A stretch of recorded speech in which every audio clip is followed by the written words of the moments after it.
আসসালামু আলাইকুম ওয়া রাহমাতুল্লাহি ওয়া বারাকাতুহু। নাহমাদুহু ওয়া নুসাল্লি আলা রাসূলিহিল কারীম, আম্মা বা'দ। ক্বালা an-নাবিয়্যু সাল্লাল্লাহু আলাইহি ওয়াসাল্লাম, ইন্নাল্লাহা ইউহিব্বু আন তু'তা রুখাসাহু কামা ইউহিব্বু আন তুজতানাবা নাওয়াহি। সম্মানিত উপস্থিতি, আজকে আমরা গুরুত্বপূর্ণ একটি মাসালা নিয়ে আলোচনা করব, তা হলো মুজার উপর মাসহ করা। তো মুজার উপর মাসহ করাটা, মুজা দুই প্রকার। এক প্রকার মোজা হলো যেটাকে বলা হয় খুফ।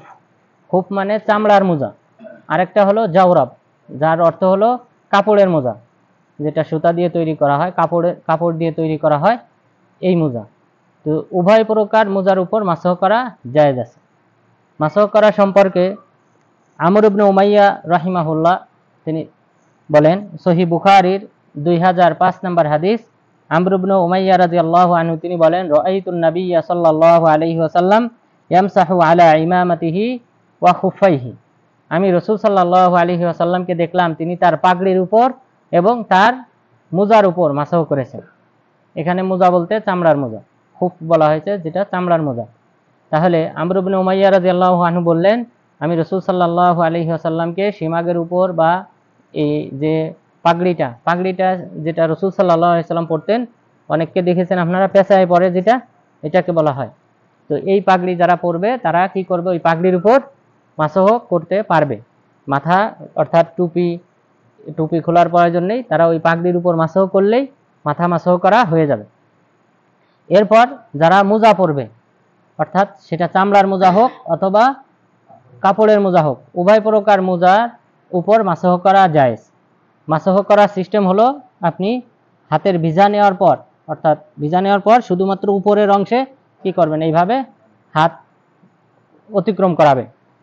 অনুরূপভাবে বাম পায়ের উপরও, মোজার উপর শুধুমাত্র হাতটা এইভাবে অতিক্রম করাবে। এটাকেই বলা হয় মাসহ। অর্থাৎ চারপাশে এইভাবে করতে হবে না, বা নিচের অংশে মাসহ করতে হবে না, শুধু উপরের অংশের উপর দিয়ে হাত অতিক্রম করাইতে হবে। এটা তাহলেই মোজার উপর মাসহ করা হবে। এই মোজার উপর মাসহটা কোন কারণে করতে হবে? কোনো কারণ নাই। অর্থাৎ আপনি মোজা যদি পরিধান করেন তাহলেই আপনি তার উপর মাসহ করতে পারবেন, তবে কয়েকটি শর্ত রয়েছে, 7টি শর্ত। সেই শর্ত আমরা পরে আলোচনা করব। যদি আপনি ওযু করা অবস্থায়, অর্থাৎ পা ধৌত করে আপনি ওযু করেছেন, ওযু করার পর মোজা পরেছেন, পরবর্তীতে যখন আপনি ওযু করবেন তখন আপনি কি করবেন, মাসহ করবেন। কিন্তু যদি আপনি ওযু করা অবস্থায় নয়, ওযু ছিল না, এই অবস্থায় মোজা পরেছেন, তাহলে এর উপর মাসহ করতে পারবেন না। আপনাকে ওই মোজা খুলে কি করতে হবে, ধৌত করতে হবে। পরবর্তীতে যখন আবার ওযু করার সময় হবে তখন আবার কি করতে পারবেন, মাসহ করতে পারবেন। তাহলে পবিত্র অবস্থায় বা ওযু করা অবস্থায়, পা ধৌত করে ওযু করা অবস্থায় যদি কেউ মোজা পরিধান করে, পরবর্তী যখন ওযু করবে তখন সে কি করতে পারবে, মোজার উপর মাসহ করতে পারবে। তাহলে এটা হলো সুন্নত। আর এটার কোনো কারণ নাই, অর্থাৎ কারণ যেমন থাকতে পারে যে শীতের কারণে ঠান্ডা লাগে, পা ধুতে পারতেছি না, এমন বিষয় না। শীতের কালে হোক অথবা গরমকালে হোক, গ্রীষ্মকালে হোক, যে কোনো সময় আপনি যদি মোজা পরেন পবিত্র অবস্থায়, তাহলে আপনি মাসহ করতে পারবেন। কারণ ইসলামে এরকম কোনো সাবাব, কারণ নির্ধারণ করে দেওয়া হয় না। বরং এখানে মুগীরা ইবনে শুআবা রাদিয়াল্লাহু আনহু তিনি বলেন, সহিহ বুখারী 206 নম্বর হাদিস, কুনতু মান নবিয়্যি সাল্লাল্লাহু আলাইহি ওয়াসাল্লাম ফি সাফার ফাআহওয়াইতু লিআনজিয়া খুফাইহি ফাকাল দা'হুমা ফাইন্নী আদখালতুহুমা তাহিরাতাইন। যে আমি রাসূল সাল্লাল্লাহু আলাইহি ওয়াসাল্লামের সাথে সফররত অবস্থায় ছিলাম, তখন তিনি ওযু করতেছিলেন। তো ওযু করার সময় আমি তার পায়ের মোজা খুলে দেওয়ার জন্য গেলাম, পায়ের মোজা খুলতে গেলাম, তখন তিনি আমাকে বললেন যে মোজা খুলো না, ছেড়ে দাও, কেননা আমি এই মোজাকে পবিত্র অবস্থায়, ওযু করা অবস্থায় পরিধান করেছি। তো ওযু করা অবস্থায় যেহেতু পরিধান করেছি, এখন এর উপর মাসহ করলেই হবে, আর পা ধৌত করার কোনো প্রয়োজন নেই। তাহলে আপনারা যখন ডিউটিতে থাকেন, তখন যদি আপনারা ডিউটিতে যাওয়ার আগে ওযু করা অবস্থায় যান, মোজা পরিধান করেন, তারপরে ডিউটিতে যে কয় ওয়াক্ত সালাতের সময় হবে প্রত্যেক ওয়াক্তেই আপনারা কি করতে পারবেন, ওই মোজার উপর কি করতে পারবেন, মাসহ করতে পারবেন। এখানে মোজা খোলার কোনো প্রয়োজন নেই। তাহলে এটার কোনো সাবাবের সাথে, কারণের সাথে জড়িত না, বরং মোজা পরিধান করলেই, পবিত্র অবস্থায় পরিধান করলেই তখনই আপনি মাসহ করতে পারবেন। এরপর এই মাসাহের কিছু নিয়ম রয়েছে, যে আমরা যারা মুকিম অবস্থায় আছি, মুকিম অবস্থায় যারা আছি তারা পুরা একদিন কি করতে পারবো, মাসাহ করতে পারবো। আর যারা সফররত অবস্থায় থাকবে তারা 3 দিন। রাসূল সাল্লাল্লাহু আলাইহি ওয়াসাল্লাম এই মর্মে বলেছেন, যা সহিহ মুসলিমের 276 নম্বর হাদিস, আলী বিন আবি তালিব রাদিয়াল্লাহু আনহু তিনি বলেন, জাআলা রাসূলুল্লাহ সাল্লাল্লাহু আলাইহি ওয়াসাল্লাম সালাসাতা আইয়ামিন ওয়া লায়ালিহিন ওয়া ইয়াওমান ওয়া লাইলা লিল মুকিম, যে রাসূল সাল্লাল্লাহু আলাইহি ওয়াসাল্লাম মুসাফিরের জন্য 3 দিন 3 রাত নির্ধারণ করেছেন মাসাহ করার জন্য, আর যারা মুকিম আছে তাদের জন্য 1 দিন। তাহলে ধরেন আপনি ফজরের সময় ওযু করা অবস্থায় মুজা পরিধান করেছেন, জোহরের সময় প্রথম কি করলেন, মাসাহ করলেন, তাহলে পরের দিন জোহর পর্যন্ত আপনি কি করতে পারবেন, মাসাহ করে সালাত আদায় করতে পারবেন। এরপরে আপনাকে খুলে ফেলতে হবে যেহেতু মুকিম অবস্থায়। আর যদি সফররত অবস্থায় থাকেন, উমরায় গিয়েছেন অথবা রিয়াদে গিয়েছেন, অন্য কোথাও সফরে গিয়েছেন, তাহলে আপনি কি করতে পারবেন, পুরা 3 দিন, অর্থাৎ যখন থেকে আপনি মাসাহ করেছেন প্রথমবার তখন থেকে হিসাব হবে 3 দিনের, 3 দিন 3 রাত। তাহলে এইভাবে মাসাহ করা জায়েজ, যা সহিহ মুসলিমের 276 নম্বর হাদিস। আলী বিন আবি তালিব রাদিয়াল্লাহু আনহু বলেছেন, রাসূল সাল্লাল্লাহু আলাইহি ওয়াসাল্লাম মুসাফিরের জন্য 3 দিন 3 রাত নির্ধারণ করেছেন, আর মুকিম ব্যক্তির জন্য 1 দিন নির্ধারণ করেছেন মাসাহ করার জন্য। এরপর পরবর্তীতে যখন আবার আপনার 1 দিন পূর্ণ হয়ে গেল, তখন মুজা খুলে ফেললেন, পা ধৌত করলেন, ধৌত করে আপনি আবার মুজা পরলেন, পরের বার যখন আবার ওযু করবেন তখন আবার পুরো 1 দিন। তার মানে আপনি ইচ্ছা করলে 1 দিনে মাত্র একবার বিরতি দিয়ে আবার পুনরায় কি করতে পারবেন, মুজার উপর মাসাহ করতে পারবেন। এটা হলো নিয়ম। তো এখানে আরো কয়েকটা শর্ত রয়েছে, মোট 7টি শর্ত রয়েছে, আমরা সেই শর্ত ইনশাআল্লাহ আলোচনা করব। তাহলে এটা হলো আল্লাহ তাআলা আমাদের জন্য কি করেছেন, সহজ করেছেন ধর্মকে, যেন কষ্ট না হয়। কারণ অনেক সময় সফরে অথবা এমনি সময়ও, কাজের সময় বিভিন্ন কারণে মোজা খোলা এটা কষ্টকর, তো এই কারণে এটা আল্লাহ তাআলা সহজ করেছেন। আর রাসূল সাল্লাল্লাহু আলাইহি ওয়াসাল্লাম বলেছেন যে, ইন্নাল্লাহা ইউহিব্বু আন তু'তা রুখাসাহু কামা ইউহিব্বু আন তুজতানাবা নাওয়াহি। আল্লাহ তাআলা পছন্দ করেন যদি কোনো সহজকরণ করেন, কোনো বিধানকে সহজ করেন, সেই সহজ বিধান গ্রহণ করা আল্লাহ পছন্দ করেন। যেমন আল্লাহ তাআলা সফররত অবস্থায় সালাতকে 4 রাকাত বিশিষ্ট সালাতকে 2 রাকাত করেছেন, সহজ করেছেন। তো এই বিধান আমরা সফররত অবস্থায় করব, এটা আল্লাহ পছন্দ করেন। অর্থাৎ ওই সময় উত্তম হলো কসর করা, অর্থাৎ 2 রাকাত করে আদায় করা। আর রাসূল সাল্লাল্লাহু আলাইহি ওয়াসাল্লাম অপর অংশে বললেন, যেমন ভাবে আল্লাহ তাআলা পছন্দ করেন যদি কোনো কিছু নিষেধ করেন, সেই নিষেধ বস্তু থেকে বিরত থাকা আল্লাহ পছন্দ করেন। তাহলে আল্লাহ যদি বা রাসূল সাল্লাল্লাহু আলাইহি সাল্লাম কোনো বিধিবিধান দেন যেখানে নিষেধ করেছেন, সেই নিষিদ্ধ কাজ না করাটা আল্লাহ পছন্দ করেন। যেমন ভাবে আল্লাহ তাআলা কোনো কাজ সহজ করলে সেই সহজ কাজটাকে করাটাকে পছন্দ করেন। সুতরাং আমাদেরকে এই যদি মুজা পরিধান করার অবস্থায় থাকেন, পবিত্র অবস্থায় পরিধান করেন, তাহলে মুজা খুলে পা ধৌত করার চিন্তা করবেন না, বরং মনে করবেন আল্লাহ তাআলা এটাই পছন্দ করেন। এই অবস্থায় মুজা পরা অবস্থায় আল্লাহ তাআলা মুজার উপর মাসাহ করাটাকেই পছন্দ করেন, সুতরাং এটার উপরই মাসাহ করবেন। বরং আলেমগণ বলেছেন যে যদি কেউ অপছন্দ করে যে না মুজার উপর মাসাহ করাটা অপছন্দনীয়, মাকরুহ মনে করে কেউ যদি মুজা খোলে পা ধৌত করে, তাহলে এটা সুন্নত বিরোধী আমল হইল, এটা বিদআতের অন্তর্ভুক্ত। সুতরাং আমাদেরকে রাসূল সাল্লাল্লাহু আলাইহি ওয়াসাল্লাম যে বিধানটা সহজ করেছেন, আমাদেরকে সেই সহজ বিধানটা আমাদেরকে গ্রহণ করতে হবে। এই মর্মে সাহাবাদের মধ্যে ইজমা হয়েছে, সাহাবাগণ একমত যে মুজার উপর মাসাহ করা জায়েজ। এরপর আমরা দ্বিতীয় যে অংশ বলেছিলাম, যে আমরা ইতিমধ্যে যে দলিলটা উল্লেখ করেছি এটা হলো চামড়ার মোজার উপর।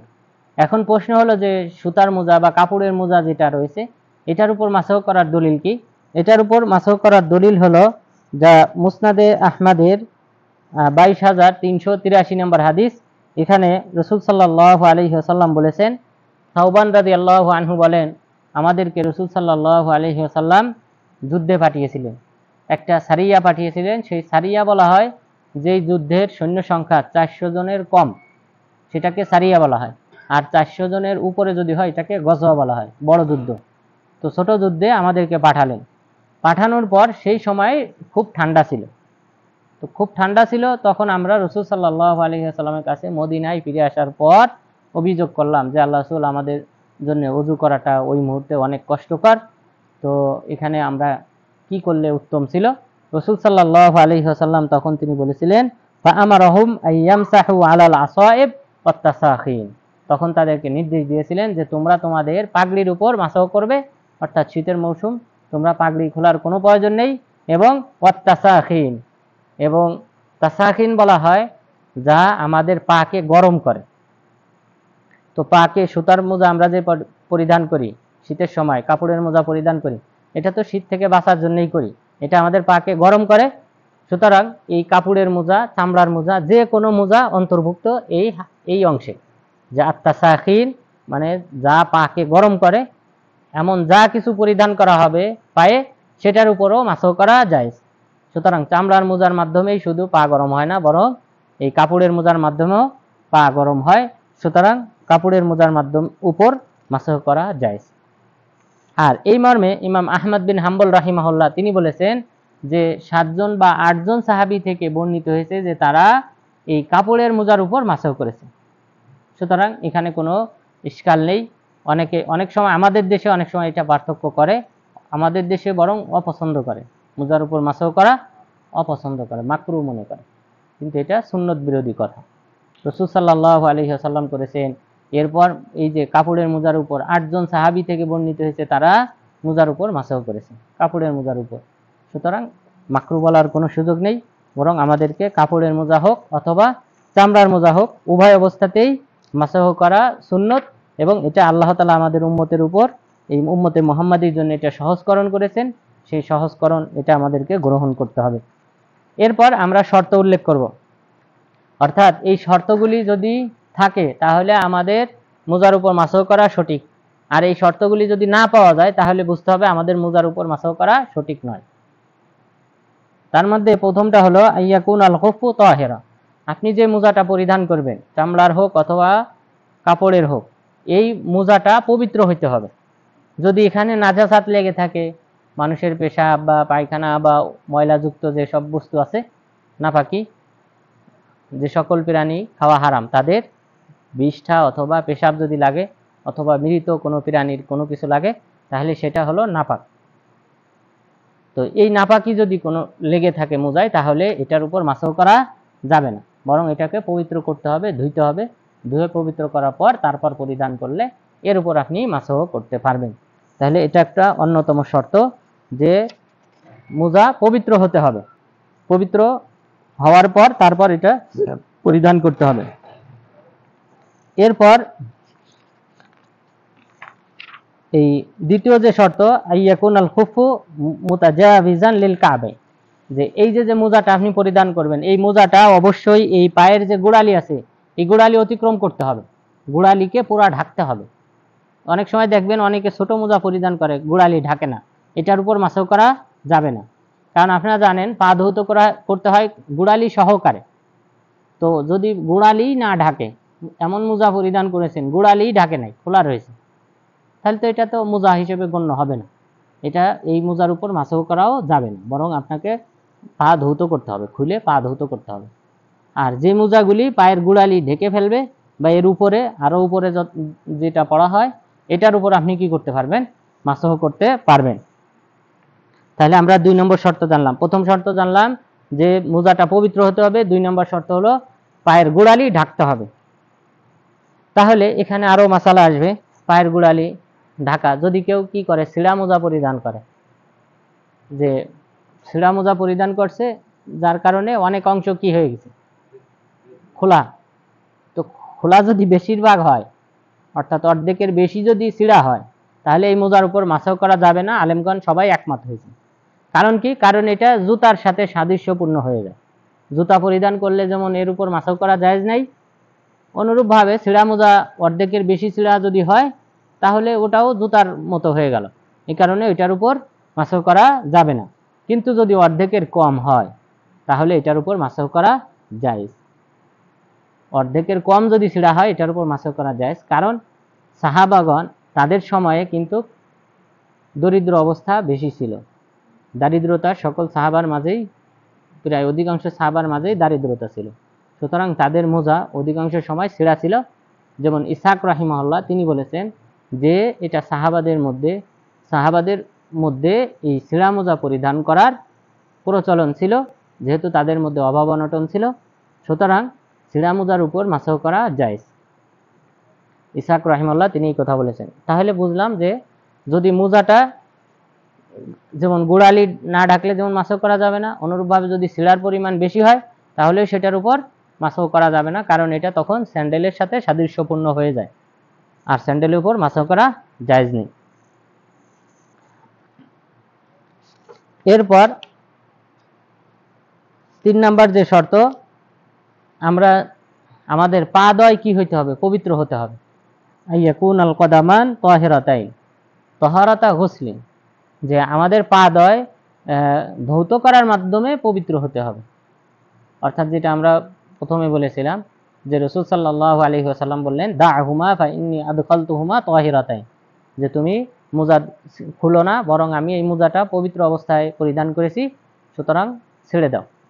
তো পবিত্র অবস্থায় বলতে পা ধৌত করে যে ওযু করেছেন, তো এই পা ধৌত করা অবস্থায় কি করতে হবে? পবিত্র অবস্থায় পরিধান করতে হবে। তাহলে 3 নম্বর শর্ত হলো পা পবিত্র হতে হবে ধৌত করার মাধ্যমে। এরপর 4 নম্বর শর্ত আইয়াকুনাল মাসহু ফি তাহারাতিস সুগরা, এই মোজার উপর যে মাসহ করব, এই মাসহটা কখন করতে পারবো আমরা? যখন ছোট পবিত্রতা বলতে ওযু, আর বড় পবিত্রতা বলতে গোসল। গোসল হলো সবচেয়ে বড় পবিত্রতা। অর্থাৎ গোসলের মাধ্যমে কি হয়, মানুষ যদি জুনুবি থাকে, স্ত্রী সহবাস করে, অথবা স্বপ্নদোষ হয়, অথবা হায়েজ নিফাস হয়, তাহলে যে গোসলটা করতে হয়, গোসল ফরজ তখন। এই গোসল ফরজ, এই গোসলটাকে বলা হয় তাহারা কুবরা, বড় পবিত্রতা। তো এই বড় পবিত্রতার ক্ষেত্রে কি করা চলবে না? মোজার উপর মাসহ চলবে না। মোজার উপর মাসহ চলবে।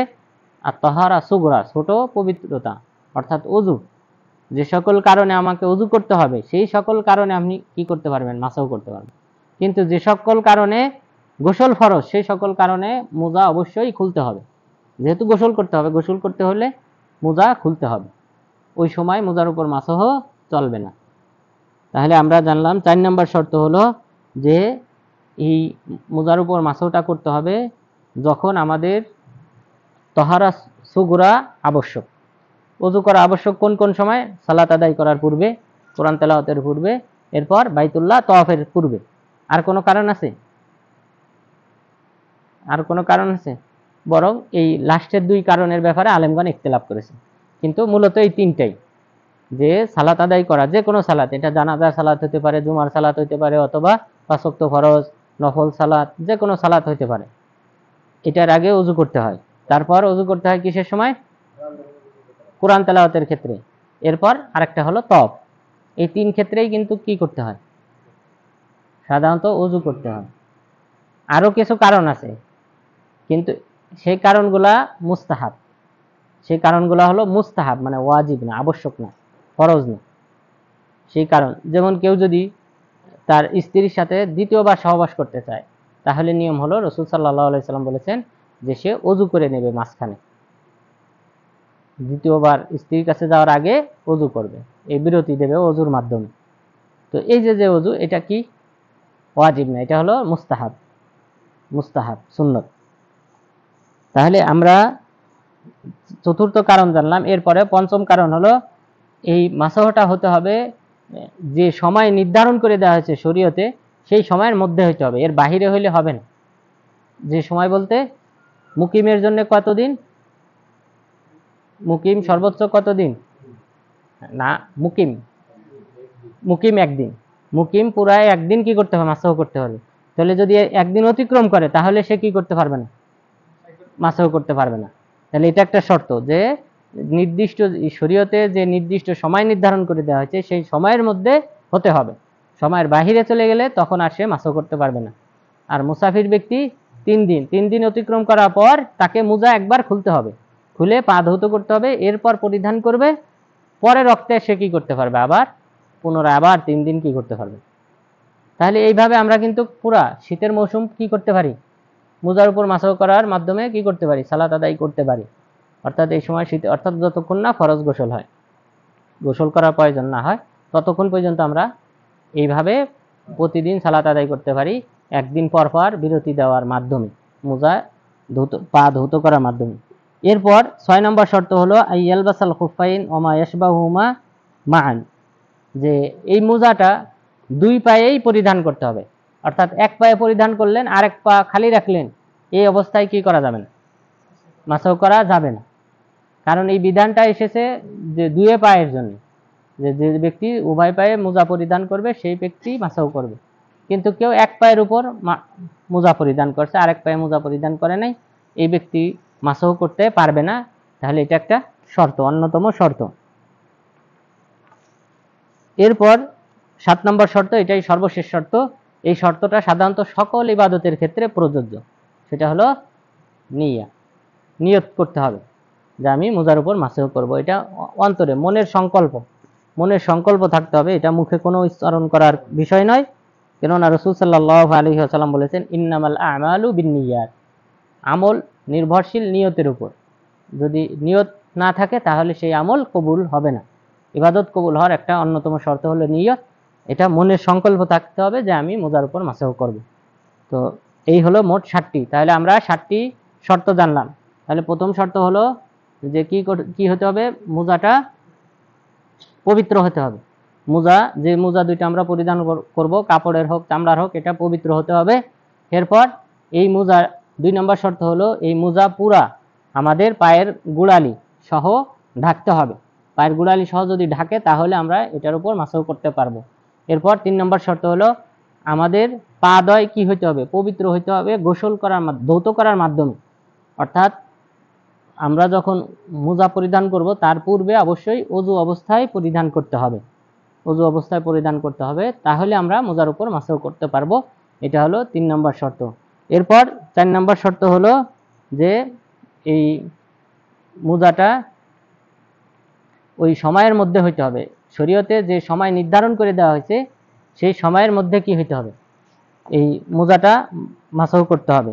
এই নির্ধারিত সময়ের যদি অতিক্রম করে, অর্থাৎ মুকিমের জন্য 1 দিন, মুসাফিরের জন্য 3 দিন, এই সময়ের মধ্যে হতে হবে। এই সময় অতিক্রম করলে তারপর আর মাসাহ করা যাবে না। এরপর 5ম শর্ত হলো যে এই মাসাহটা জায়েজ তাহারা সুগরার ক্ষেত্রে, ছোট পবিত্রতার ক্ষেত্রে, অর্থাৎ অজুর ক্ষেত্রে। গোসল ফরজ হইলে তখন আর মোজার উপর মাসাহ করা যাবে না, তখন মোজা খুলে গোসল করতে হবে। এরপর 6 নম্বর শর্ত হলো উভয় পায়ে মোজাটা পরিধান করতে হবে। এক পায়ে মোজা পরিধান করলে এক পায়ের উপর মাসাহ করা যাবে না। এরপর 7 নম্বর শর্ত হলো যে নিয়ত পরিশুদ্ধ হতে হবে, বা আমাদের নিয়ত করতে হবে মোজার উপর মাসাহ করার। এটা মনের সংকল্প, এটাই যথেষ্ট, মুখে উচ্চারণ করার কোনো প্রয়োজন নেই। সুতরাং আজকে হ্যাঁ, তার ক্ষেত্রে সমস্যা নেই, যেহেতু তার ওজর আছে, আপত্তি আছে, সুতরাং তার ক্ষেত্রে জায়েজ। হ্যাঁ, তো আমরা তাহলে আজকের আলোচনায় আমরা জানলাম যে মোজার উপর মাসাহ করা এটা রাসূল সাল্লাল্লাহু আলাইহি সাল্লামের সুন্নত, এবং এই মাসাহটা জায়েজ আছে, চামড়ার মোজা হোক অথবা কাপড়ের মোজা হোক, উভয় ক্ষেত্রেই জায়েজ আছে, উভয় ক্ষেত্রেই নির্দিষ্ট দলিল বর্ণিত হয়েছে। আর এই মোজার উপর মাসাহটা হতে হবে শুধুমাত্র আমাদের হাতের ভিজা নেওয়ার পর। এরপরে উপরের অংশ, শুধুমাত্র পায়ের উপরের অংশ উপর কি করতে হবে, হাত অতিক্রম করাইতে হবে। বাম পায়ের উপর অনুরূপভাবে হাতটা অতিক্রম করাইতে হবে। পায়ের নিচে বা কোথাও মাসাহ করতে হবে না। কেননা আলী বিন আবি তালিব রাদিয়াল্লাহু আনহু তিনি বলেছেন, লাউ কানা আদ-দীনু বির-রা'ই লাকানা আসফালুল খুফি আ'লা বিল মাসহি মিন আ'লাহু। যে ধর্ম যদি মানুষের বিবেকের উপর নির্ভর করত, মানুষের আকলের উপর নির্ভর করত, তাহলে পায়ের নিচে মাসাহ করাটা উত্তম হতো পায়ের উপরে মাসাহ করার চেয়ে। কারণ ময়লা হয় কোথায়, ময়লা লাগে তো পায়ের নিচে, তা আমরা মাসাহ করি কোথায়, উপরে। তাহলে ধর্ম কিন্তু বিবেকের উপর নির্ভর করে না, বরং নির্ভর করে কিসের উপর, আল্লাহ এবং আল্লাহ রসুল যেভাবে দিক নির্দেশনা দিয়েছেন। তো আলী রাদিয়াল্লাহু আনহু বললেন, আমি দেখেছি রাসূল সাল্লাল্লাহু আলাইহি সাল্লাম পায়ের উপরে মাসাহ করেছেন। কিন্তু যদি আমরা বিবেক দিয়ে চিন্তা করি তাহলে পায়ের নিচে মাসাহ করাটা উত্তম, কেননা ময়লা সাধারণত লাগে পায়ের নিচে। কিন্তু সুতরাং এই কারণে বিবেক দিয়ে কি করা যাবে না, ধর্মকে বোঝার চেষ্টা করা যাবে না, বরং এই বিবেক দিয়ে ধর্মকে বুঝতে গিয়ে জাহমিয়া, মুতাজিলা, আশায়রা, মাতুরিদিয়া এরা কিন্তু পথভ্রষ্ট হয়েছে। আল্লাহ তাআলার সিফাতকে তারা অস্বীকার করেছে শুধুমাত্র বিবেক দিয়ে বুঝতে যাওয়ার কারণে। যদি তারা শুধুমাত্র কোরআন এবং হাদিসে যেভাবে আসছে সেভাবে যদি ঈমান আনতো তাহলে কিন্তু আর কোনো ইখতিলাফ হতো না মুসলিমদের মাঝে। সুতরাং আল্লাহ তাআলা যেন আমাদেরকে এই যে আল্লাহ তাআলা আমাদের উম্মতে মুহাম্মাদির জন্য একটা বিশেষ একটা ছাড় দিয়েছেন, যে মোজার উপর মাসাহ করা জায়েজ রেখেছেন, এই সুন্নতটা আমল করার মাধ্যমে আল্লাহ তাআলার নৈকট্য অর্জন করার তৌফিক দান করেন। আমিন। ওয়া আখিরু দাওয়ানা আনিল হামদুলিল্লাহি রাব্বিল আলামিন। আচ্ছা, এটা বলেন। বলেন।